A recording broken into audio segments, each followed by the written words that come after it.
وخلق كل شيء فقدره تقديرا أشهد أن لا إله إلا الله وأشهد أن محمد رسول الله اللهم صل وسلم على سيدنا محمد وعلى آله وأزواجه وذريته وأصحابه ومن تبعهم بإحسان إلى يوم الدين سبحانك لا علم لنا إلا ما علمتنا إنك أنت العليم الحكيم رب اشرح لي صدري ويسر لي أمري واحلل عقدة من لساني يفقه قولي ربي زدنا علما وارزقنا فهما لا حول ولا قوة إلا بالله العلي العظيم أما بعد.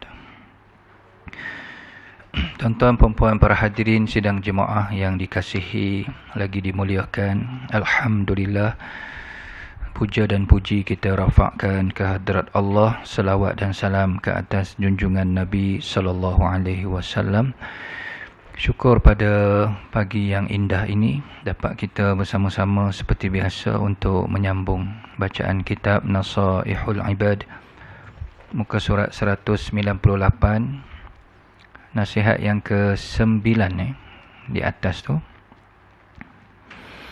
Qala musannif rahimahullahu ta'ala wa nafa'ana bi'ulumihi fid daraini amin. Diriwayatkan dari seorang sahabat Nabi bernama Abdullah bin Amir bin Al-As radhiyallahu anhuma, khamsun man kunna fihi sa'ida fid dunya wal akhirah. Awwaluha an yadhkura la ilaha illallah Muhammadur Rasulullah waqtan ba'da waqtin. Wa iza batuliya alaihi bibaliyatin qala inna lillahi wa inna ilaihi raji'un wa la hawla wa la quwwata illa billahil aliyyil azim. Wa iza u'tiya ni'matan qala alhamdulillahi rabbil alamin syukran lin ni'mah. Wa idza btada'a fi syai'in qala bismillahirrahmanirrahim wa idza afrata minhu dhanban qala astaghfirullahal azim wa atubu ilaih. 5 perkara, khamsun, man kunna fihi, jika dimiliki seseorang,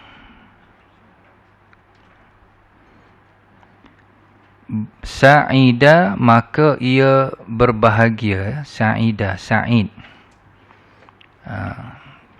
berbahagia di dunia dan di akhirat, iaitu awwaluha, pertama, awal, an yazkura, menyebut. Yazkura tu fi'il mudhari'. Asalnya kita belajar fi'il mudhari' ni yazkuru kan, yazkuru, tapi ada an kat depan dia. An yazkura, dipanggil amil nasab. Jadi ra tu bertukar baris atas, asalnya baris depan. Menyebut la ilaha illallah Muhammadur Rasulullah, itu satu. Waqtan ba'da waqtin, dari waktu ke waktu. Waqtan ba'da waqtin.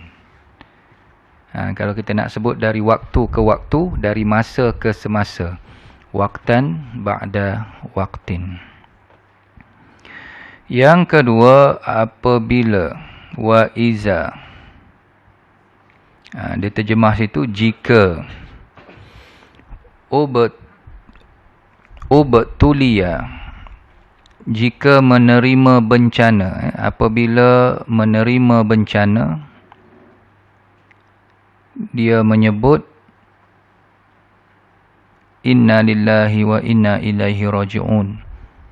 Kemudian ditambah wala haula wala quwwata illa billahil aliyyil azim.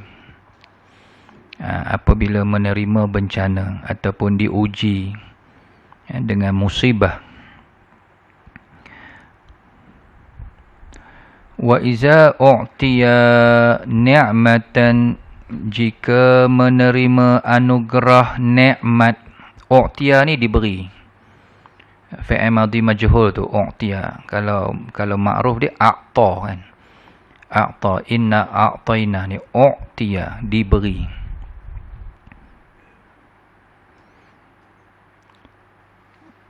Jika diberi anugerah nikmat, dia menyebut alhamdulillah, ataupun yang panjangnya alhamdulillahirabbil alamin, syukran, sebagai tanda syukur. Syukran sebagai mensyukuri nikmat tersebut. Syukran lin ni'mah. Yang keempat, apabila memulakan sesuatu. Ibtada'a ni memulakan, bada'a, mula. Fi syai'in, memulakan sesuatu, dia mengucap bismillahirrahmanirrahim, kalimah basmalah. Dan akhir sekali yang kelima, wa iza afrata minhu zamban, jika terlanjur berbuat dosa. Zamban ni dosa. Kalau banyak zunub, zunubi, zamban. Maka dia segera mengucap astaghfirullah wa atubu ilaih. Astaghfirullah wa atubu ilaih. Okey. Ini kata-kata pesanan panduan dari sahabat Nabi Abdullah bin Amir. Kita tengok huraian tentang kalimah la ilaha illallah Muhammadur Rasulullah. Tiada Tuhan melainkan Allah. Muhammad adalah utusan Allah. Adalah sebagaimana sabda Nabi SAW, aksiru min zikrillahi azza wa jalla ala kulli hal. فإنه ليس عمل أحب إلى الله ولا أنجى لعبد من كل سيئة في الدنيا والآخرة من ذكر الله. Aksiru ni hadis.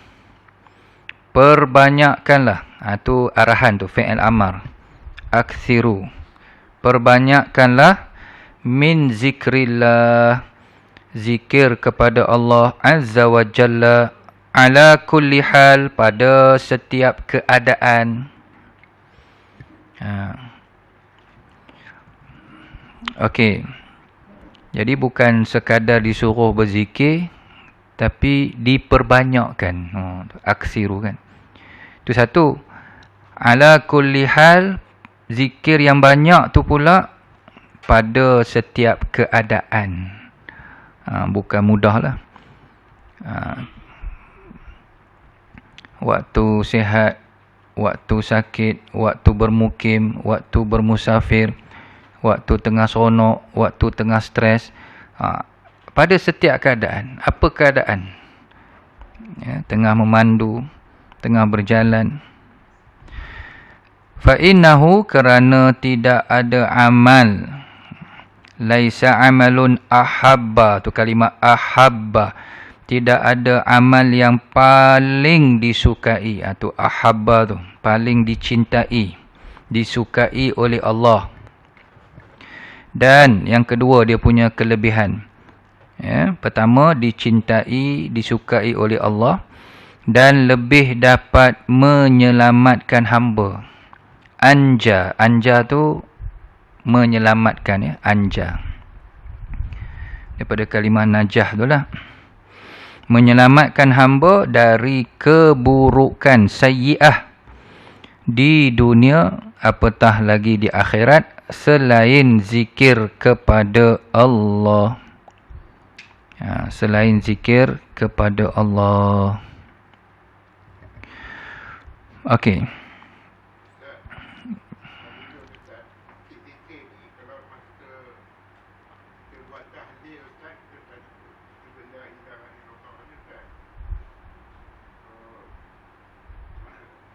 Okey.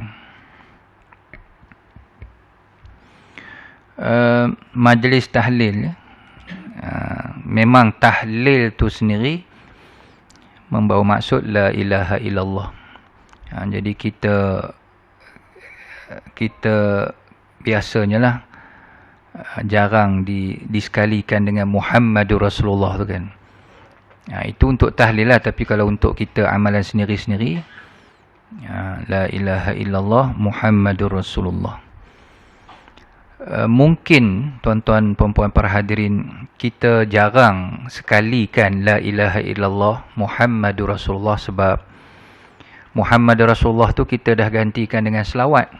Kita ada amalan zikir selawat khusus kan, Allahumma salli ala Muhammad. Ada yang selawat tafrijiyah, selawat syifa. Sebab tu kita hanya la ilaha illallah je. Yang Muhammad tu kita dah bawa ke selawat. Okey, kita nak tengok hadis tadi ni supaya dapat dikaitkan dengan poin pertama. Kita digalakkan untuk menyebut la ilaha illallah. Tapi hadis yang kita baru baca tadi ni, aksiru tu, tak ada pun suruh sebut la ilaha illallah, tapi dia letak untuk poin pertama hadis ni. Aksiru min zikrillah je disebut. Min zikrillah, perbanyakkan berzikir kepada Allah. Kerana amalan zikir ni disukai oleh Allah dan boleh menyelamatkan seorang hamba di dunia, apatah lagi di akhirat. Baik. Jadi untuk menjawab hadis ini, walaupun tidak dizahirkan, dinyatakan secara jelas kalimah la ilaha illallah, tetapi kita faham zikir yang paling afdal, zikir yang paling Allah suka adalah la ilaha illallah.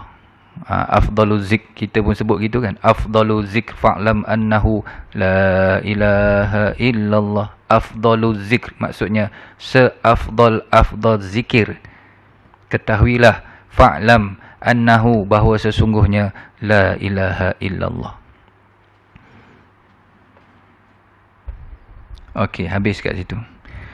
Tentang kalimah inna lillahi wa inna ilaihi raji'un wa la hawla wa la quwwata illa billahil aliyyil azim. Ini poin kedua pula.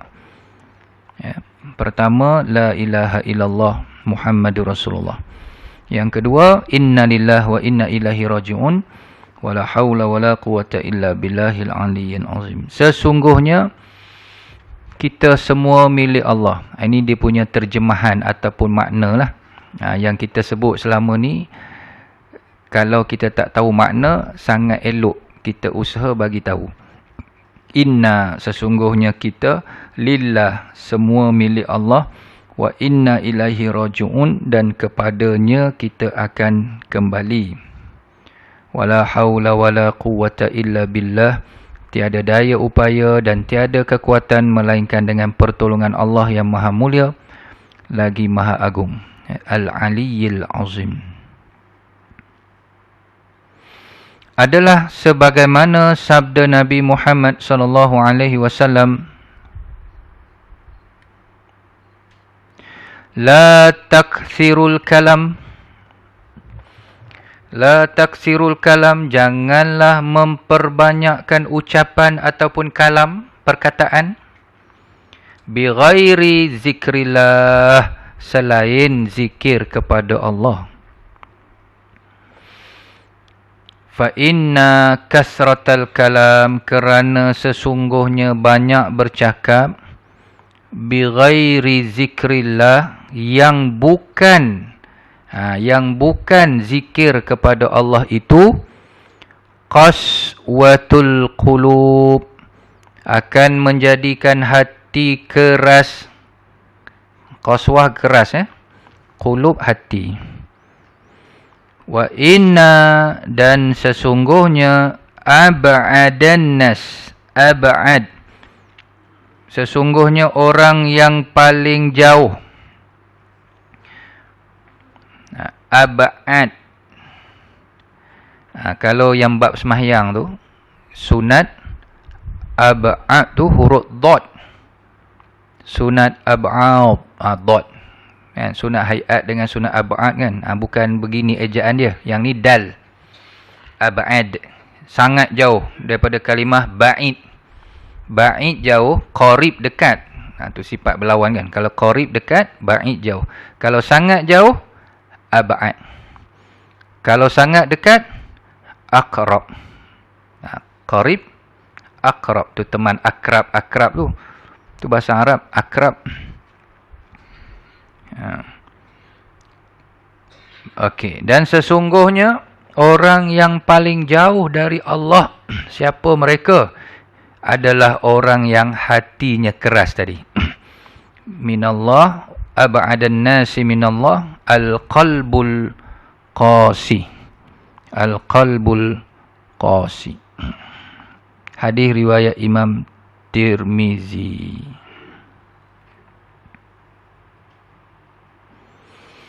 Okey, ini huraian poin yang kedua. Poin kedua tadi kata Abdullah bin Amir, apabila kita ditimpa musibah ataupun bala, ujian yang tak menyeronokkan, ujian-ujian yang pahit, maka sebagai orang Islam yang beriman, kita kena latihlah, kena didik untuk sentiasa mendahulukan ucapan zikir, iaitu inna lillah wa inna ilaihi raji'un. Lepas tu boleh tambah wala haula wala quwata illa billah.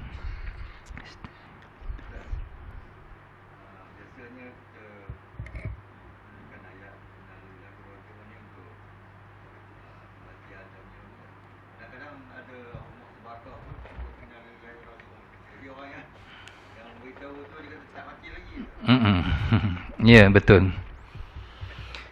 Kita akui kefahaman masyarakat, mungkin kita dulu pun macam tu juga, termasuk saya.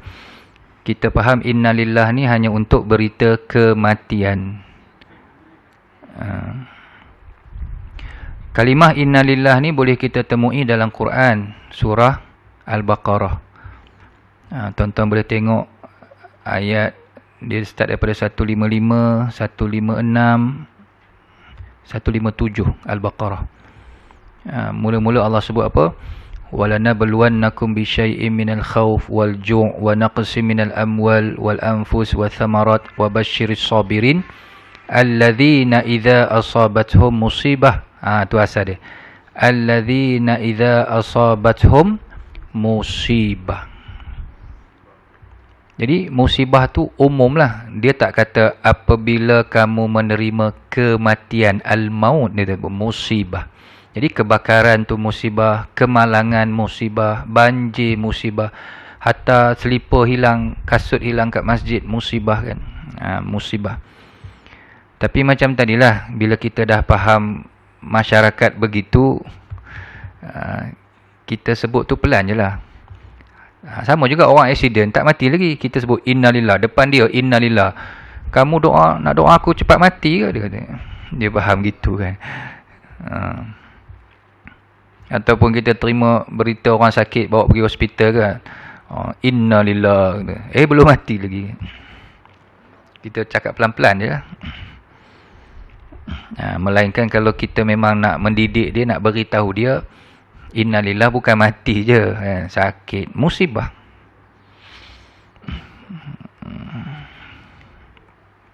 Okey, hadis ni pun sama macam tadi juga. Dia indirect. Tak ada pun dalam hadis ni menyebut jangan memperbanyakkan ucapan selain innalillah. Melainkan dia bagi umum bi ghairi zikrillah je. Sama macam tadi. Tapi kita ada apa, kita kata apa, ada hing lah, petunjuk. Kerana sesungguhnya, kalau tengok balik terjemahan hadis tu, banyak bercakap yang bukan zikir kepada Allah. Banyak bercakap, kita bercakap, tapi bukan dalam rangka berzikir kepada Allah, dibimbangi. Kita boleh tambah ayat, dibimbangi akan menjadikan hati keras. Apa kaitan dengan musibah? Sebab poin ni musibah ni. Wa idza batuliya alaihi bi baliyah. Baliyah tu bala.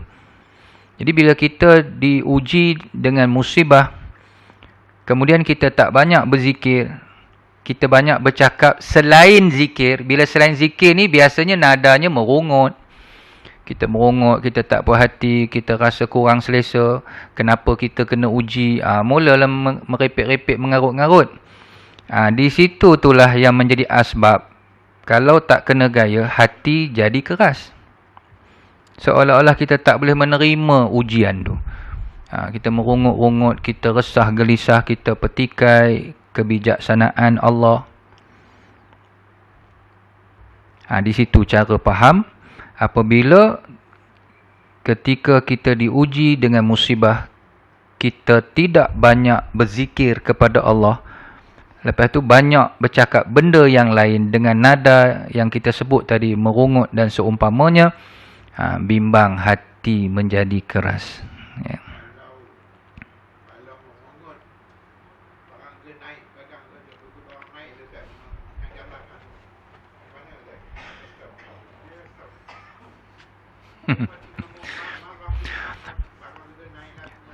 Merungut, okey, merungut harga barang naik. Oh, dah lain pula pergi kan.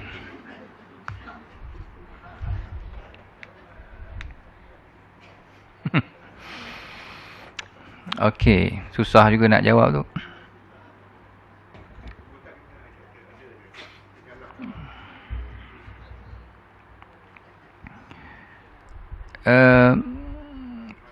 Dia tengok keadaan. Tengok keadaan, tengok situasi.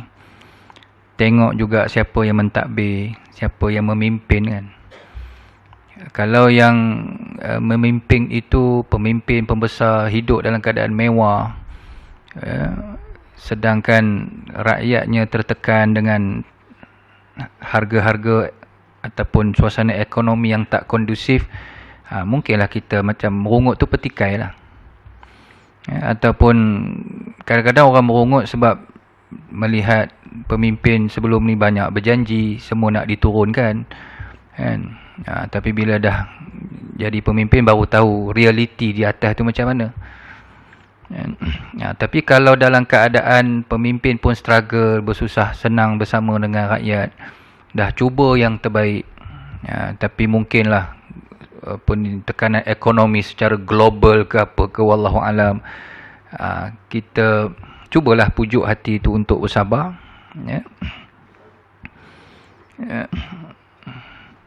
Ya, memang itu juga satu ujian yang kita kena dahulukan dengan inna lillahi wa inna ilaihi raji'un.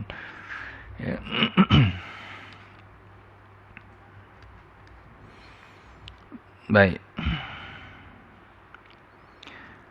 Hadis riwayat Imam Tirmizi yang kita baca tadi ni. Tentang kalimah alhamdulillah. Jadi kita tak bahas panjang lebar sebab mudah untuk dipaham dan kita pun dah amalkan pun. Kalimah-kalimah zikir ni dipanggil kalimah thayyibah kan. La ilaha illallah. Bila timpa musibah, innalillah. Kemudian nikmat pula. Hidup ni kan silih berganti, ada masa musibah, ada masa nikmat. Tentang kalimah alhamdulillahi rabbil alamin. Segala puji bagi Allah, Tuhan semesta alam. Sebagaimana dinyatakan dalam hadis, Nabi SAW bersabda, ahabbul kalam, ahabbu juga, ahabbu, ahabbul kalam ilallah arba'un. Ucapan yang paling disukai Allah ada 4. Ucapan ni ucapan zikir tu lah. Apa dia? Subhanallah walhamdulillah. Termasuklah kalimah alhamdulillah tu. Wala ilaha illallah. tahlil, wallahu akbar takbir. Subhanallah tasbih, walhamdulillah tahmid, wala ilaha illallah tahlil, wallahu akbar takbir. Itu singkatan nama dia kan. La yadurruka bi ayyihinna bada'at. Dan boleh sahaja kamu mula membacanya dari mana pun. Susunan tu tak ada masalah. Kita nak la ilaha illallah dulu ke, Allahu akbar dulu ke, alhamdulillah dulu ke, yang tu tak ada masalah. Tapi bila Nabi dah sebut macam ni, biasanya kita ikut je. Duk zikir munajat tu kan. Subhanallah walhamdulillah wala ilaha illallah wallahu akbar. Hadis riwayat Imam Muslim dan Imam An-Nasai.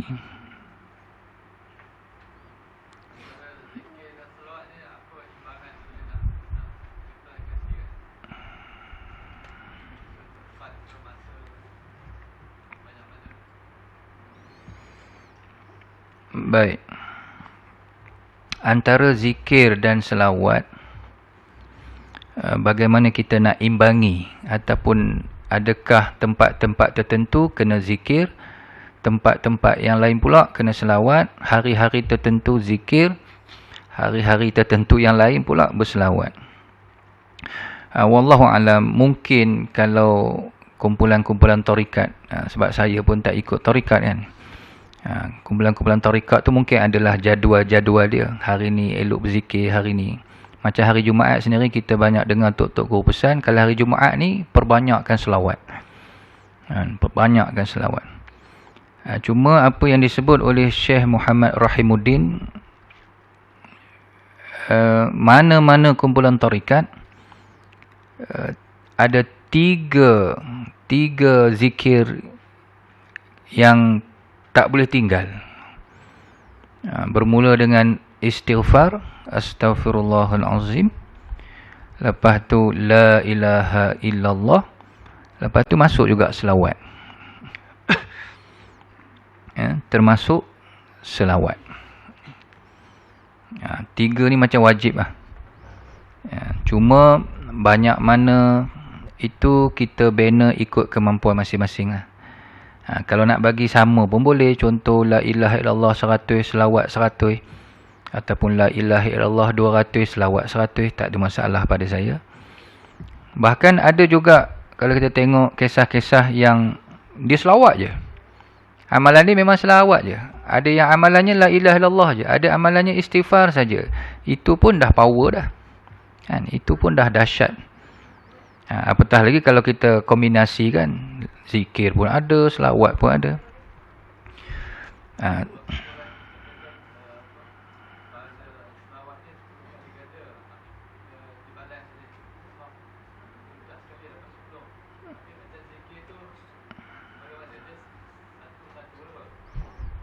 Okey. Baik. Itu dia masuk bab fadilat kan. Bab fadilat, apa kelebihan zikir, apa kelebihan selawat. Kalau selawat, sekali selawat dia dapat 10 kali dibalas. Zikir pun sebenarnya ada juga angka-angka yang begitu. Cuma kena semak balik kitab apa tu, Imam Nawawi tu, kitab apa, Al-Azkar. Al-Azkar tu kat situ dia memang lubuk cerita pasal fadilat zikir. Zikir ni apa dapat. Macam kat sini tadi, dia lebih kepada ahabbu kan. Zikir yang paling Allah suka. Itu fadilat lah tu. Kita memang nak cari mana yang paling Allah suka lah. Subhanallah walhamdulillah. Ataupun nanti kita tengok kat bawah ke ataupun kat depan. Dua kalimah yang ringan di mulut, berat di timbangan amal kan. Waktu di akhirat nanti yang boleh memberatkan timbangan mizan kita, subhanallah wa bihamdih subhanallahil azim. Itu fadilat lah. Kita amal la ilaha illallah wahdahu la syarikalah lahul mulku yang 10 kali lepas sembahyang kan. Allah ampunkan dosa kita sebanyak buih-buih di lautan. Dosa kecil lah. Tu fadilat. Ya. Yang tu nak kena tengok balik kitab Al-Azkar. Fadilat zikir. Okey. Jadi bayangkan tuan-tuan puan-puan, dahlah kita dapat nikmat. Nikmat tu seronoklah berbanding musibah tadi kan. Musibah ni sedih, kan? Kecewa, letih, penat. Ini dapat nikmat, satu dapat nikmat dah seronok. Dengan dapat nikmat tu kita pun sebut alhamdulillah. Dengan sebut alhamdulillah itu kita telah melakukan amalan ahabbu tadi. Ucapan yang paling Allah suka. Jadi nikmat pun dapat, pahala pun dapat.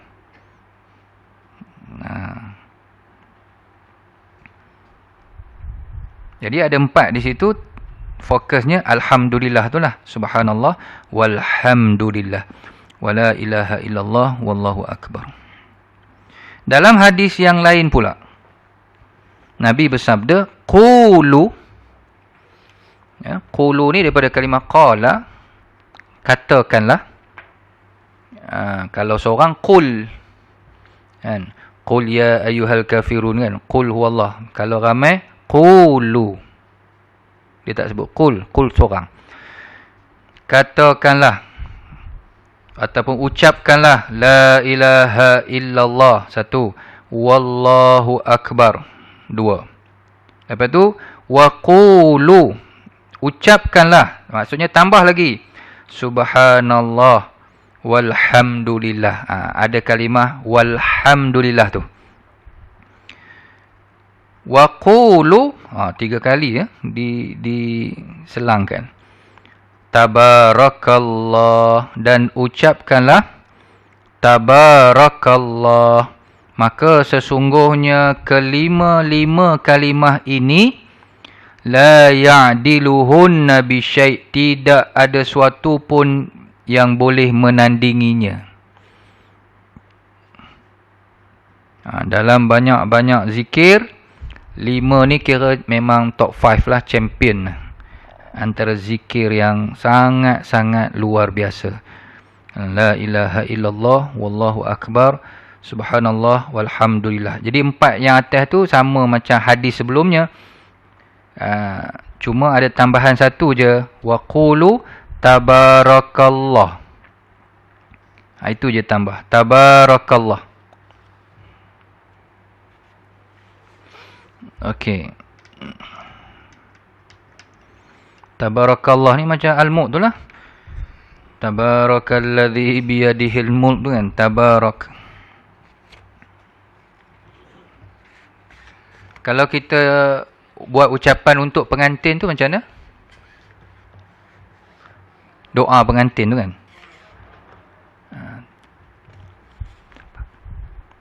Yang tu kita buang huruf ta. Kita tak sebut tabarakallah, kita hanya sebut barakallah. Jangan tersilap.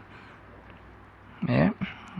Kalau kita doakan pengantin mempelai tu, sekurang-kurang sebut barakallah tu dah memadai dah. Tu paling pendek dah. Barakallah.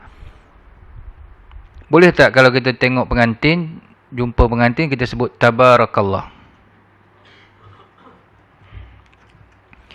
Boleh sekiranya kita takjub lah dengan pengantin tu. Koklah segak sangat pengantin lelaki, hak perempuannya terlampau jelita kan. Sebab tabarakallah ni dia macam maha suci Allah juga. Makna je kan. Tabarakallah, maha suci Allah. Barakah tu daripada kalimah berkat. Ataupun yang melimpahkan berkat. Ada setengah mentafsirkan tabarakah maha tinggi Allah. Banyaklah tafsiran dia kalau kita tengok surah Al-Mulk. Tapi kalau nak berdoa, barakallah. Jadi kalau orang tanya apa beza tabarakallah dengan barakallah, bezanya barakallah tu doa. Tabarakallah tu memuji Allah. Itu bukan kalimah doa. Dia begitu je. Kadang-kadang takut terkonfuse kan. Boleh ya? Kalau barakallah itu adalah doa. Kita mendoakan, ya Allah berilah berkat kepada pengantin ni. Macam tu. Barakallahu lakuma tu. Barakallahu fikum jami'a. Boleh. Barakallahu lak. Ya. Tapi kalau ada taba, ada ta, itu kita memuji-muji Allah. Maha suci Allah, maha hebat Allah, maha tinggi Allah. Macam subhanallah juga. Tabaraka. Tabarakallah. Masya Allah kadang-kadang digabungkan. Masya Allah, tabarakallah. Biasa kita gabung kan. Masya Allah, tabarakallah. Tu okey lah.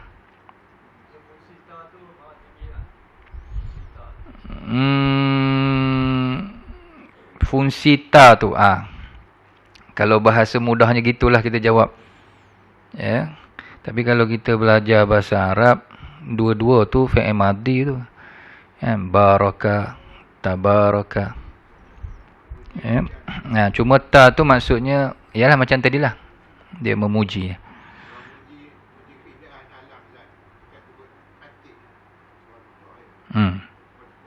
Ya. Kita lihat keindahan alam, subhanallah, masya Allah boleh juga, tabarakallah boleh. Kalau dalam surah Al-Mu'minun tu ayat berapa ke? Ayat 14 nanti boleh tengok. Fatabarakallah, nampak? Fatabarakallahu ahsanul khaliqin. Itu lagi jelas. Maha suci Allah, engkaulah sebaik-baik pencipta. Jadi apa saja yang Allah cipta mengagumkan kita, kita boleh sebut tabarakallah. Boleh sebut subhanallah. Kalau subhanallah dalam surah Ali Imran, alladzina yadhkurunallaha qiyaman wa qu'udan wa 'ala junubihim wa yatafakkaruna fi khalqis samawati wal ard rabbana ma khalaqta hadza subhanak. Disebut subhanak. Maha suci Allah. Sebab tu tabaraka dengan subhanak tadi ni lebih kurang je.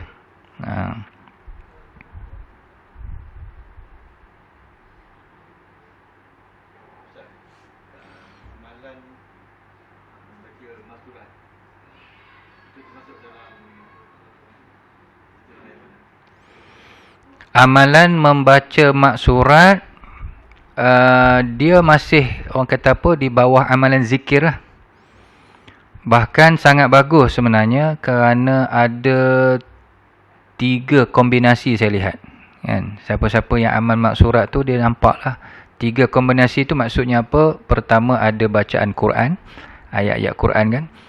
Kita baca Fatihah, Al-Baqarah, ayat Kursi, kan?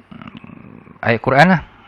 Yang kedua kita ada zikir. Dan kita juga ada doa. Kan semua ada lengkap. Zikir ada. Asbahna wa asbahal mulku lillah la ilaha illa hu wa ilahin nusyur. Ada doa. Allahumma inni a'udzubika minal hammi wal hazan. Cantik lah tu. Maksurat ni disusun yang seperti kita maklum oleh Asyahid Imam Hasan Al-Banna. Imam Hasan Al-Banna ni dia pengamal tarikat. Tak silap saya lah. Kalau tak silap Syazili apa.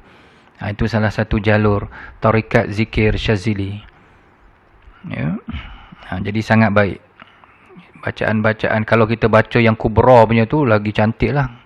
Dipilih ayat-ayat Quran yang memang ayat-ayat yang tinggi fadilat dia. Kalau yang pendek, cara pendek lah. Ya. Dia ada 3 gabungan tu. Bacaan Quran, lepas tu ada zikir-zikir, pujian pada Allah, dan ada doa. Ya. Itulah kerangka sembahyang kan. Kita sembahyang pun ada bacaan Quran, Fatihah, surah, ada zikir, subhana rabbiyal a'la wa bihamdih. Kemudian ada doa, rabbighfirli warhamni. Itu doa tu. Allahumma hdina fiman hadai kalau subuh. Hidup kita memang kena banyakkan tu je. Quran, zikir, doa. Quran, zikir, doa. Okey, sebenarnya tuan-tuan puan-puan, apa juga zikir semua elok. Kan? Contoh macam kita baca tadi kan. Kita tak nafilah, hadis pun nyebut, maka sesungguhnya kelima-lima kalimah ini tidak ada satu pun menandinginya. Lepas tu kita tengok ada orang berzikir bukan daripada zikir yang macam ni. Tak apa, biar je. Kan? Sebab yang dikirakan elok tu akhirnya apa dia? Istiqamah. Lepas tu macam mana dia menghayati zikir tu. Ikhlas dia. Kadang-kadang mulut kita berzikir kan, tapi hati merewang-rewang ke lain. Walaupun yang kita zikir tu zikir yang bagus, tapi hati kita tak ke mana. Sebab tu nak mengukur afdal tak afdal ni banyak sudut. Bukan sekadar kalimah tu dah tentulah. Itu dah kalimah-kalimah zikir ni semua power. Tapi dia berkait juga dengan kita menghayati tak zikir tu. Ya, kita istiqamah tak. Ya. Akhirnya kat situ.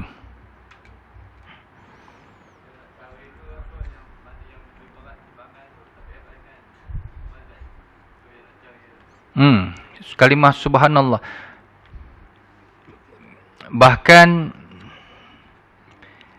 bila Nabi sebut kan, kalimatani khafifatani tu kan, dua kalimah yang ringan di mulut, berat di timbangan. Nabi sebut subhanallah. Tapi adakah subhanallah saja?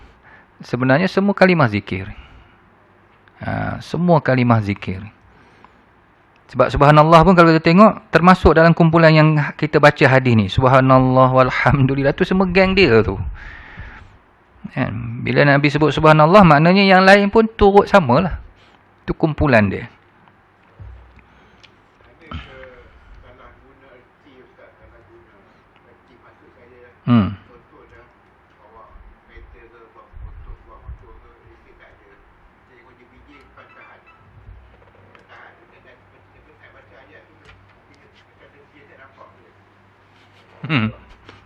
Okey. Adakah dikira kita ni menyalahguna bacaan zikir ataupun amalan ayat-ayat tertentu dalam situasi contoh kita naik kereta ke motor, lesen tak ada, road tag tak ada, lepas tu depan ada roadblock, kita pun bersesuhlah baca kan. Wa ja'alna min baini aidihim saddan wa min, dengan harapan JPJ ke poli tu satgi boleh lepas kita kan. Adakah dikira menyalahguna amalan tu? Ke macam mana?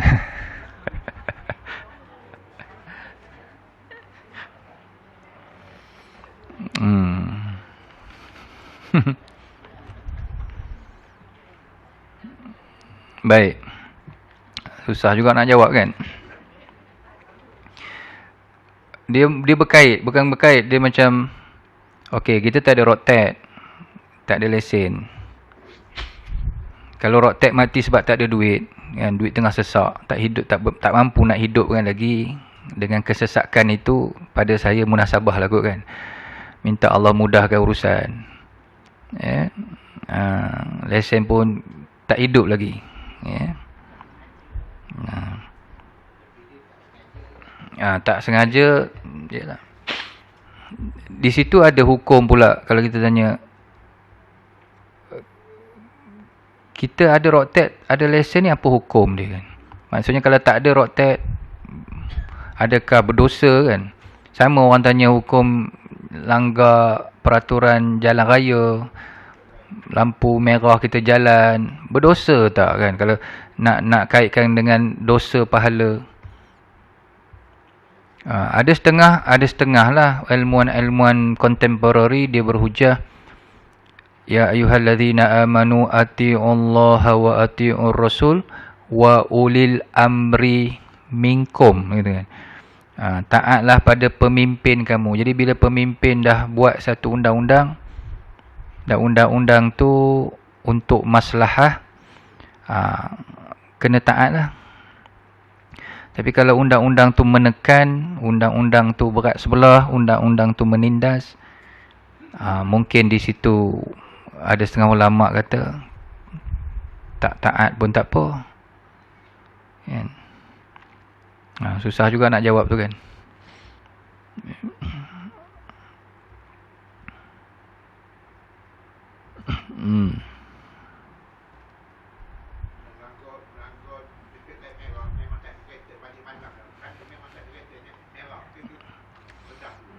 Itulah.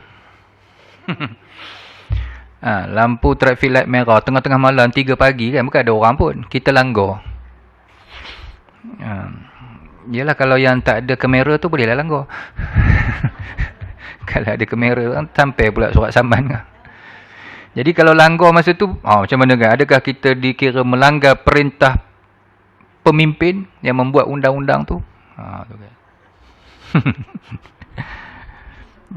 Ada orang memang dia taat kan, pukul 3 pagi pun taat dia, lampu merah, apa merah lah dia, hijau baru dia.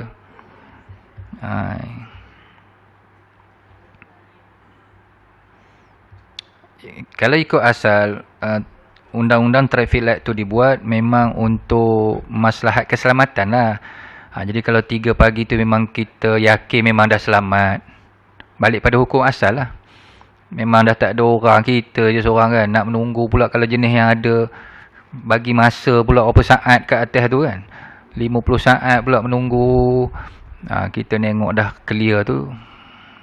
Tapi kena dipastikan betul-betul selamat. Kadang-kadang risau juga. Jalan-jalan entah mak rempit mana pula satgi dia dah tahu-tahu berdebu kan. Itu je yang risau, kemungkinan-kemungkinan tu. Sebab tujuan asal nak keselamatan tu.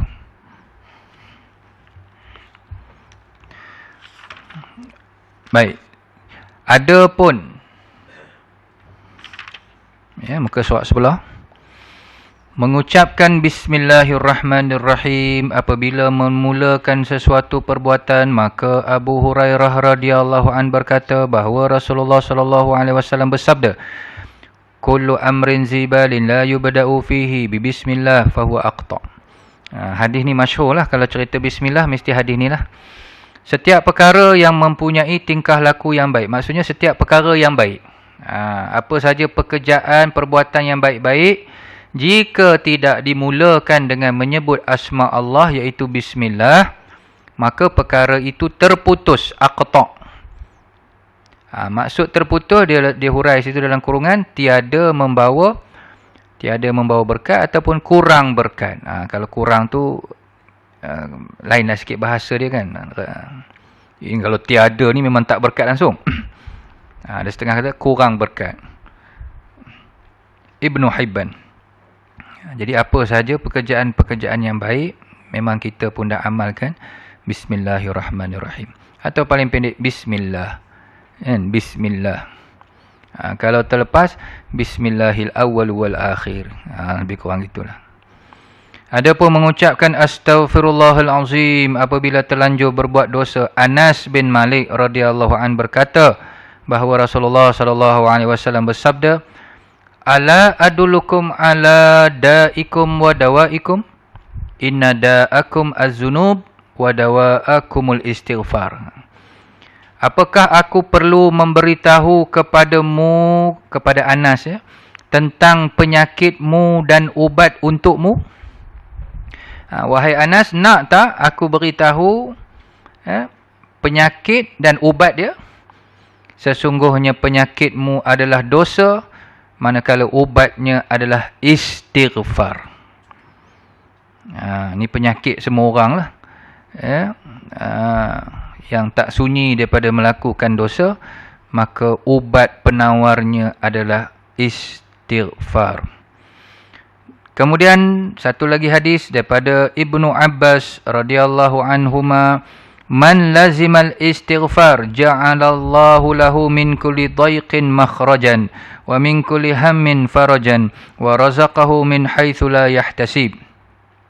Barang siapa yang membiasakan, lazimah tu lazim lah, memang dah jadi darah daging dia. Itu yang kata istiqamah tu kan. Mula-mula tu mungkin kejap buat, kejap tak buat, kejap ingat, kejap lupa. Macam-macam hal lah kita ni kan. Nak dilatih sampai lazim, mulazamah. Biasa. Jadi siapa yang dah biasa dengan istighfar, dah jadi amalan dia, maka ada 3 kelebihan di sini. Ataupun 3 tawaran, 3 janji yang Allah beri. Pertama, terbuka, mana dia? Menjadikan baginya keluar dari setiap kesempitan. Makhraja tu keluar. Dhaiqin ni sempit. Min kulli dhaiqin, bagi setiap kesempitan, makhraja ada jalan keluar.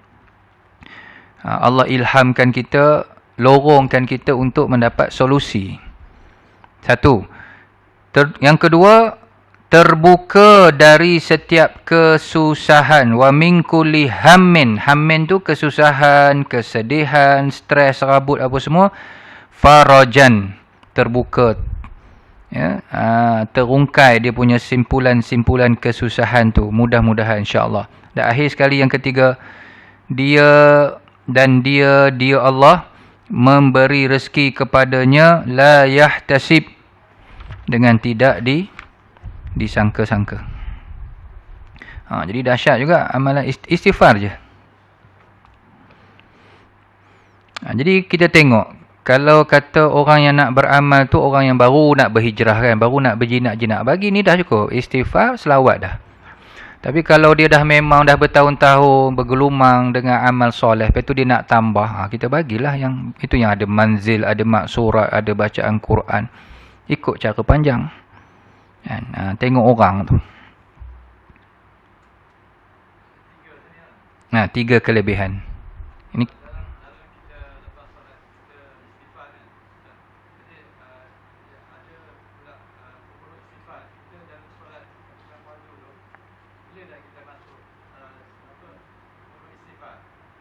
Dalam solat fardu, mana selepas solat?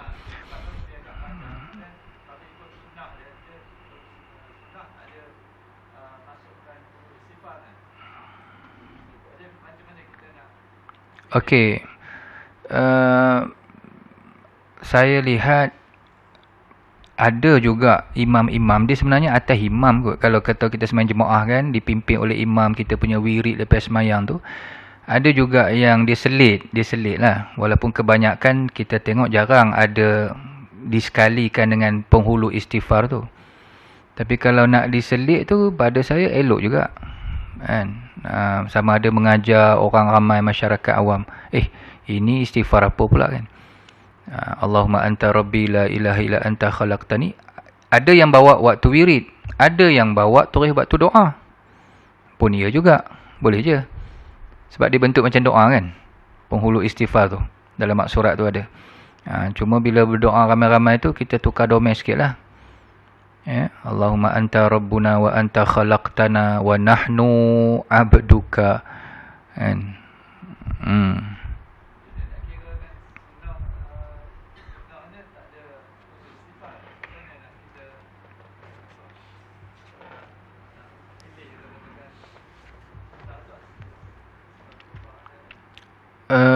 Tak ada masalah. Dia ada sunnah yang direct, ada sunnah yang indirect kan. Ada sunnah yang Nabi sebut secara direct lah, lepas mayang baca ni, baca ni, baca ni. Tapi kalau kita tambah juga zikir-zikir yang lain, dia masuk dalam sunnah yang umum. Nabi memerintahkan kita berzikir, berzikir umum, tanpa menyebut zikir apa kan. Boleh dimasukkan, tak ada masalah, harus hukumnya. Cuma macam kita lah di alam Melayu ni, kita dah lepas mayang, hak wirid kita pakai tu, itulah bentuk dia kan. Itu pun ada tarikat juga tu, Syekh Al-Qushashi kata silap. Tu daripada amalan ulama-ulama Madinah yang kita duk amal lepas mayang tu kan. Apa ke nama Syekh tu, saya lupa dah. Istighfar, lepas tu la ilaha illallah 10 kali apa semua kan. Allahumma antas salam, sebelum tu Allahumma ajirna. Itu macam maksurat juga tu, maknanya ada yang menyusun. Mesti ke ini dulu, kalau tengok hadis tadi kan, mana-mana susunan tak kisah. Tapi bila benda tu dah dibukukan begitu, kita ikut je lah.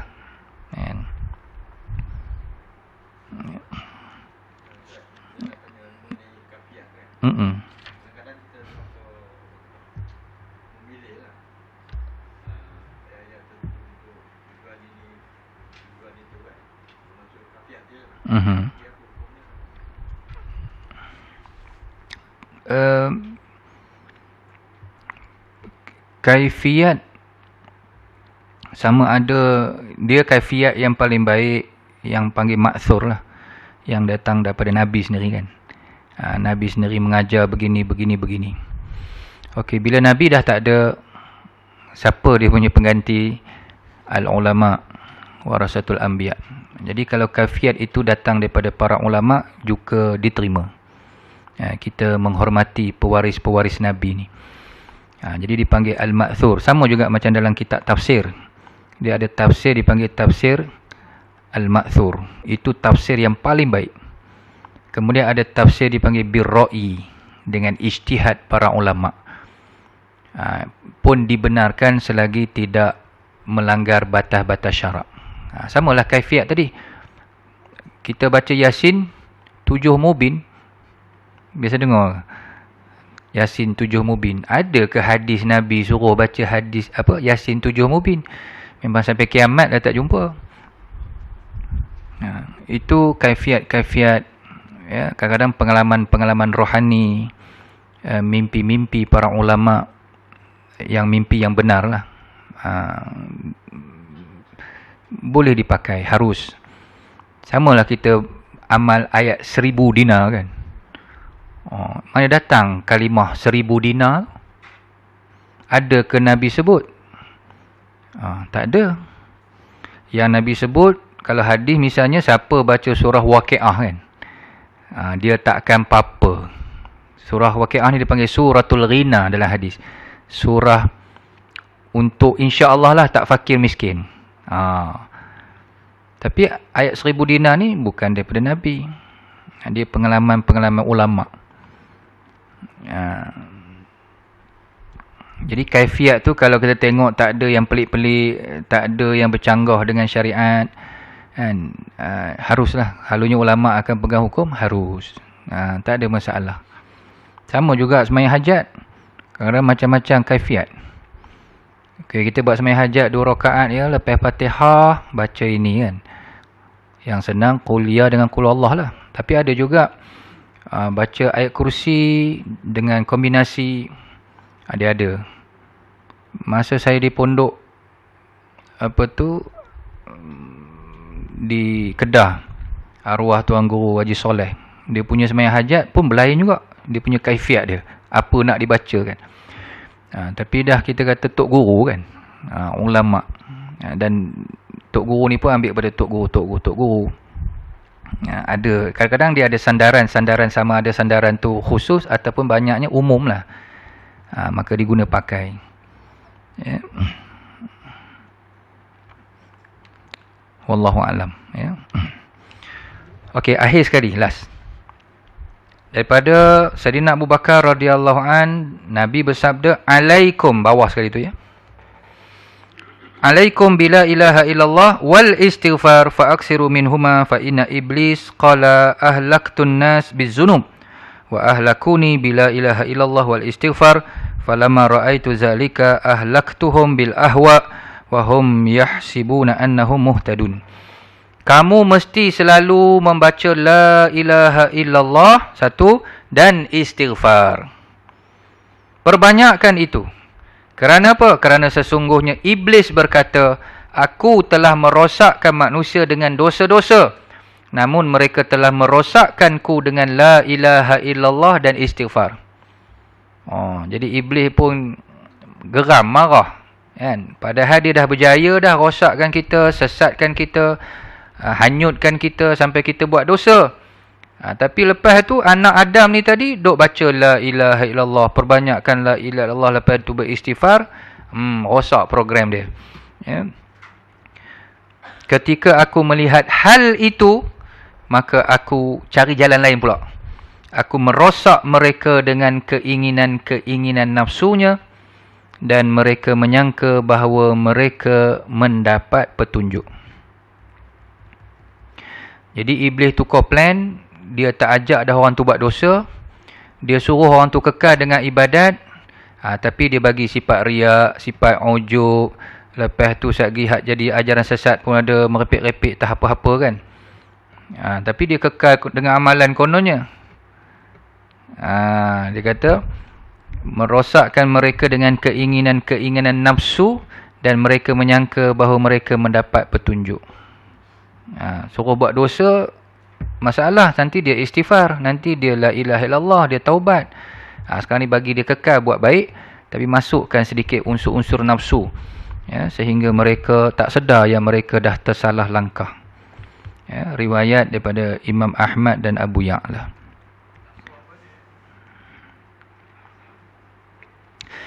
Nafsu ni macam tadilah, kita dah beramal, lepas tu kita rasa kita lah yang paling hebat beramal. Itu nafsu lah tu ujub, kan. Kita rasa kita je lah yang soleh, orang lain tak soleh. Ya.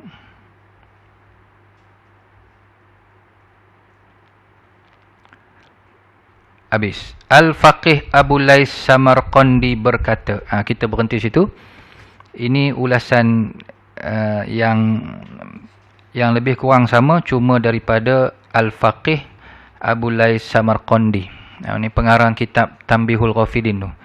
Ya. Alhamdulillah, terima kasih atas kehadiran dan perhatian tuan-tuan puan-puan. Mohon maaf atas segala kekurangan. Kita akhiri dengan sama-sama membaca tasbih kafarah dan suratul Asr. Subhanakallahumma wa bihamdika asyhadu an la ilaha illa ant astaghfiruka wa atubu ilaik. Bismillahirrahmanirrahim. Wal 'asr innal insana lafi khusr illa alladhina amanu wa 'amilus solihat wa tawassaw bil haqq wa tawassaw bis sabr. Wallahu a'lam bis shawab. Assalamualaikum warahmatullahi wabarakatuh.